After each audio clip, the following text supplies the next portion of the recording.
Yes, my people. For a while now, I've been talking about Peter Obi, Bola Tinubu. If I don't talk about Peter Obi, I'll talk about Bola Tinubu and what is happening in Nigeria, what everything as people are suffering. But today, I'm going to be talking about what Atiku Abubaka just did. I go surprise. See, this man come out don't talk. Say he be the second runner of the election. Say if they don't disqualify Tinubu, na him they must pull for as the president, because na him be the second runner of the election. No be Peter Obi.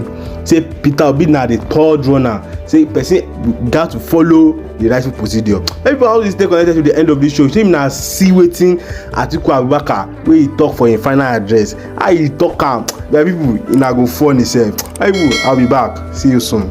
Stay connected. Don't forget, stay connected at the end of the video.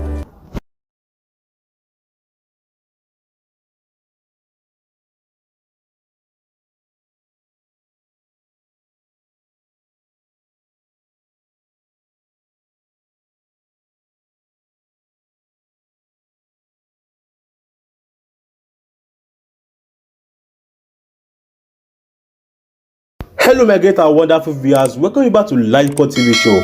If you are new to this show, don't forget to click the subscribe button, the like button and the bell beside it, and also plan to drop your comment in the comment section so that YouTube will notify you anytime we drop any other video into the channel.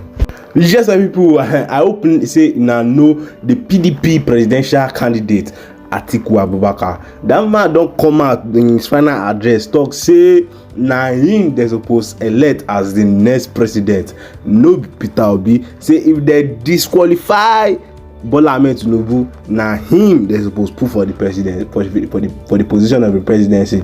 But we say we be obedient, we sabi wetin Atiku Abubakar don't do. Everybody don't sabi wetin this man don't do. When he be vice president of Obasanjo, this man was a chronic criminal.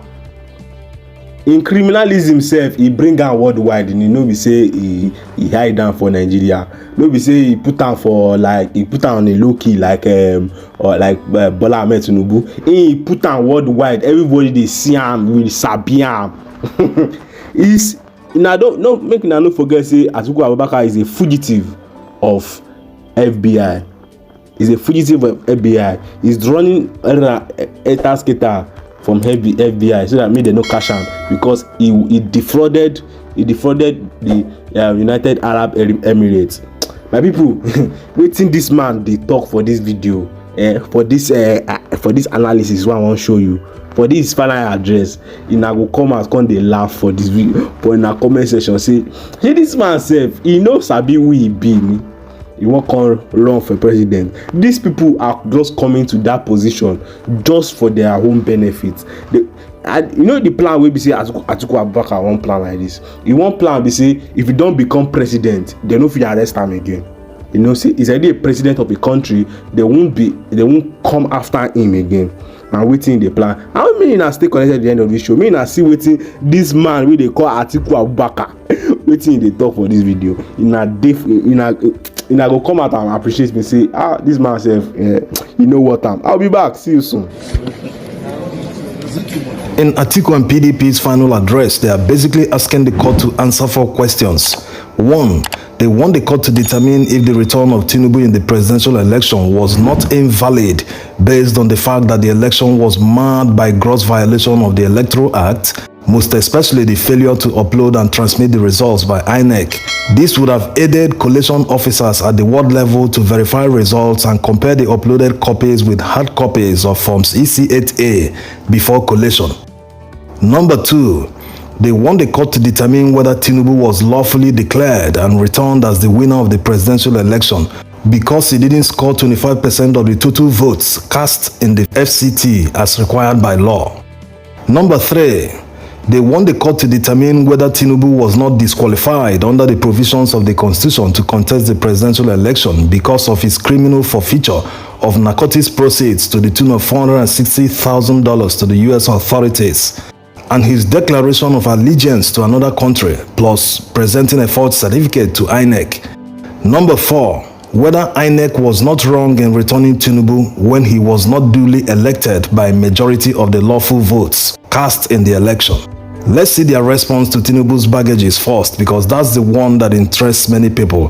By the way, according to this paragraph, it seems he submitted a certificate, not an exemption letter from the NYSC, unlike earlier reported by PDP guys. But there's still a problem.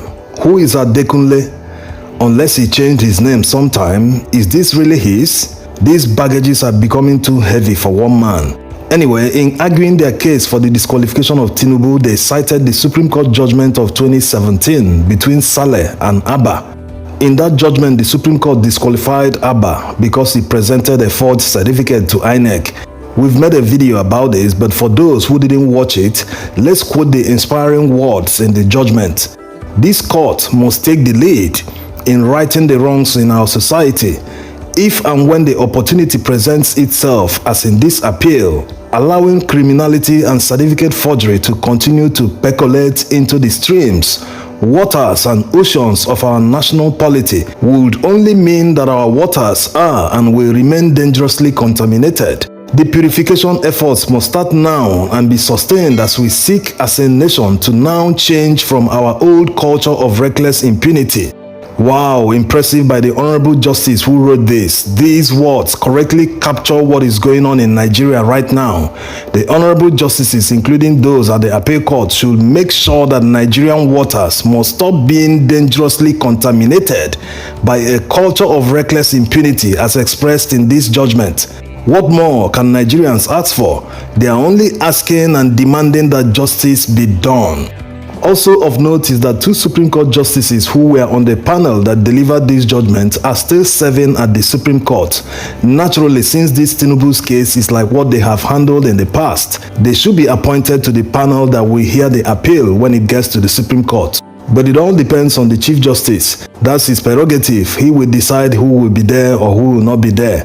Just like the President of the Court of Appeal appointed the Honorable Justices that are hearing the petition at the Presidential Election Petition Tribunal.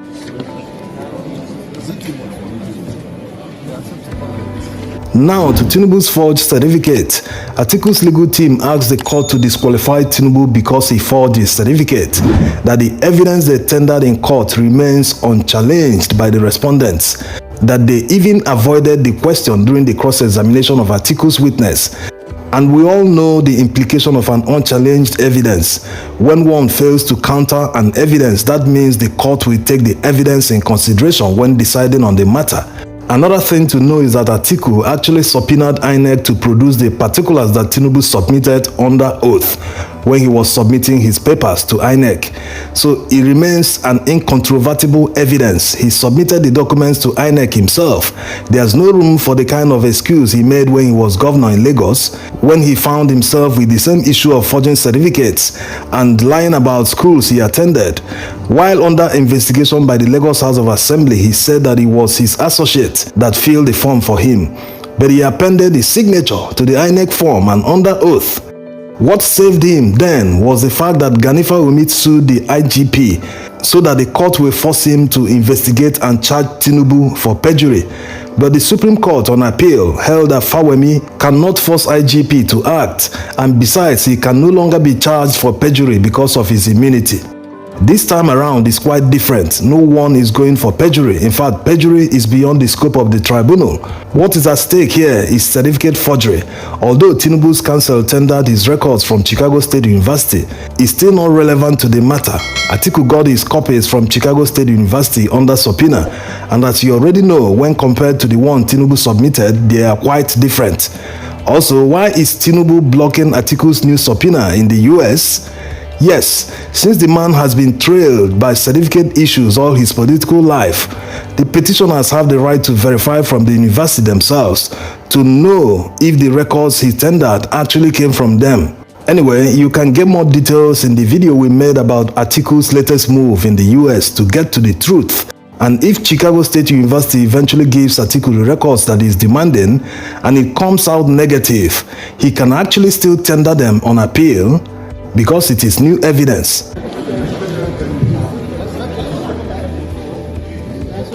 The same way the defendants didn't challenge the forged certificate was the same way they didn't challenge the dual nationality. They didn't deny it, they only said that the passport has expired. But citizenship has nothing to do with passport. They are two different things. One can expire and the other cannot, except the person denounces the citizenship, which they didn't tender any document in court to prove that he denounced the Guinean citizenship before filling the INEC form. On whether INEC did the right thing by returning Tinubu despite not scoring majority of the lawful votes, Atiku's legal team said that their star witness was not contradicted under cross-examination, that they didn't present any contrary evidence. Therefore, they are asking the court to take his evidence as undisputed.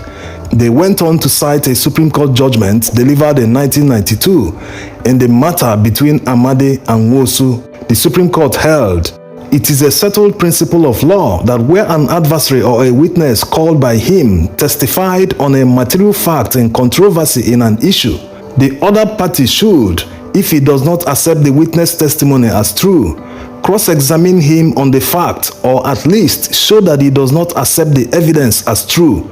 Whereas in this case he fails to do either, a court can take silence as an acceptance that the party does not dispute the facts."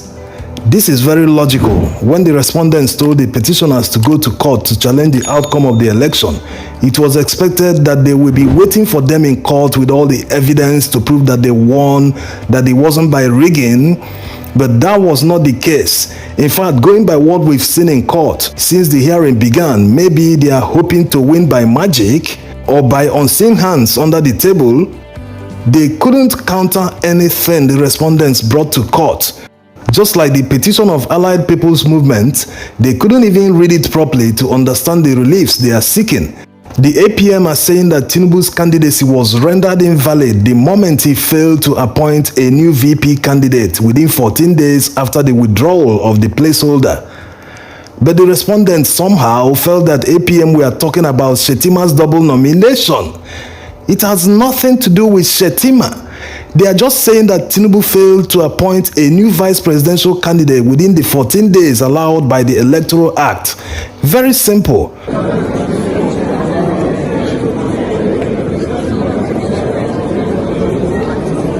On the 25% requirement in Abuja, Atiku's legal team made nearly the same arguments like the Labour Party. Of course, those that watched the video of Labour Party's final address will attest that Peter Obi's legal team did a very good job in showing that Abuja is never a state, to the extent that Tinubu's legal team agreed with them in their new reply. Wonderful. It's just that they are still in denial phase. How can they be saying that it is 25% of 2/3 of the total votes cast in Abuja? They will still turn full circle and accept the position of the law when the honorable justices do justice to the petition. The issue of 25% and invalid nomination of Tinubu, there is no way around this, no escape. On the non-compliance by INEC, Atiku's legal team cited one important judgment to support their argument against what Tinubu said that the petitioners failed to prove substantial non-compliance. This judgment was delivered in 2008 in the election dispute between Onuigwe and Emelumba. Quote, "Acts which may be regarded to substantially affect the result of an election need not necessarily be widespread non-compliance. Such acts may occur in a few places, yet their effects are so significant to the overall result of the election that it cannot be ignored. It is not the number of stations where or how widespread the non-compliance has occurred which is relevant. It is the effect of the non-compliance on the overall result of the constituency involved." Unquote. This is a very nice take from the erudite justices. Back in the early to mid-2000s, we still had many fearless and upright jurists on the bench. Many of them were appointed during the military regime. They delivered judgment against the military and they didn't fear anyone. That was the time that Nigerians held the judiciary in high esteem, even Africans, because there was a time Nigerian judges served in African countries. Going by their submissions, it shows that the respondents can't bamboozle everyone, and they keep arguing that the non-upload of presidential election results didn't affect the outcome of the election, that they collated with hard copies. Let's even assume that it is true. Why are those hard copies not in court? Why not show Nigerians that those hard copies were actually tabulated to arrive at the results you people announced? The reason is very simple. They are hiding something. Even if the hard copies are stored somewhere by INEC, the numbers don't add up to the final collated figures. The evidence is there before the court. Labour Party tendered INEC certified true copies of result sheets from Benue and Rivers State. It shows they won in those states, contrary to what INEC announced. What evidence is better than that? That's simply why they don't want to tender the hard copies. They expect the judges to believe them without tendering any evidence. That's not possible. The judges know better. They have the evidence with them. They can see a guilty person from a kilometer away. This is the same INEC that dodged subpoena and refused to tender all the certified true copies of Forms EC8A that the petitioners demanded from them. That alone proves they are partisan. Their actions mean they are actively working to protect the interest of APC. Even if they took bribes from them to rig the election in their favor, does that extend to protecting their interest in court? They are supposed to be a neutral umpire. At this stage, they should have just washed their hands and said, we have finished our collaboration with you, go and defend yourself in court. By law, they know that the winner of any election, not just presidential election, is not fully determined until the election dispute is terminated in court. Their declaration is just a first step. When the court passes their judgment up to the final appeal, then you can say yes, the election is over. So they have no reason whatsoever to withhold election materials when they know that many aggrieved candidates will contest the outcome in court. That's why the major amendment to the Electoral Act that must be done going forward. The new amendment must compel INEC to deposit certified true copies of all election materials at the respective election petition tribunals, whether it's for National Assembly elections, presidential, governorship, all elections, so that all these back and forth will stop. Even their power of declaration of results and return of a candidate should be removed. They have abused this power so much that we can no longer trust them. Just by mere word of mouth, imagine a civil servant being able to achieve what military men take months and years to plan. By simply declaring the wrong candidate winner, it's akin to a coup. So Nigerians can no longer trust these people with the enormous power of declaration and returning someone as a winner in any election. Let a judge affirm the results after voting. You assign different judges to different elections, they will just affirm the results, that's all. Let civil servants be civil servants. Thanks for watching. Yes, my people, thanks for staying connected at the very end of this video. Hope say in a year waiting, Atiku Abubaka don't talk for this video. And I don't usually talk about him because I noticed that the competition is between Peter Obi and Bola Tinubu. But when he come bring him home, e no matter. When he bring am come, waiting no consign am. My people, I won't make na talk about this man because say in a sabi wetin this man do for Nigeria when he was the vice president. Though we accept that he has been running for this election for like more than 8 to 16 years now. He has been running for this election since after when he was the vice president of Obasanjo. We don't talk and say person wey Nigerians no vote for, we wan come force himself become president. We go show am say na Nigeria you dey. We no be fool for this country. We don wise up. Our brain don horn. You no get 25% in FCT. You want on dey declare yourself as president. Na joke. Na position wey dey dash person. Dey dash person presidency. We no vote for you. We no vote for you. No be you we vote for. Person wey we vote for, na him we want me become the president, and we are going to make sure that person become the president, no matter what is going to happen. No matter what is going to happen, we are going to make sure that our mandate is given back to us. No matter what Bola Tinubu is planning, no matter what Atiku Abubaka is planning, we are going to make sure that our mandate is given to us. No matter what. I'm saying it again, no matter what. And people want to stay connected to LAJUPOG TV show for more news wey be say e go open in our mouth. Say, say I no believe say this man fit come out come talk this kind talk wey dey talk. I swear I no believe am. I no believe am. because Nigerians no vote for you during when you contest with Buhari. During the two times where you contest with Buhari, Nigerians no vote for you. You contest with Bola Tinubu now, Nigerians no vote for you. You now one candidate talk say now you be second runner, say now you the boss proof for there. You will stay connected with LAJUPOG TV show. If you have not clicked the subscribe button, click the subscribe button. If you have not click the like button, the bell beside it, and also drop your comment in the comment section so that YouTube will notify you and they will notify us about your information. Don't forget, see you in my next video. God bless you. God bless Nigeria. Thank you for staying connected at LAJUPOG TV show. Leave the message I can leave letters on impact you. So all we do on this channel is to bring to you prophetic words from men of God in America and outside America, from the person of Julie Green and Christmas to the Vincent of Bullock and Clement and all of that. So we'll fill you with some diluted words and come from them and also their prophetic words. And guess what? Many of these prophecies are really coming through. So just ensure you subscribe to this channel just to get more of the prophecy in pure time. Guess what? See you in my next video.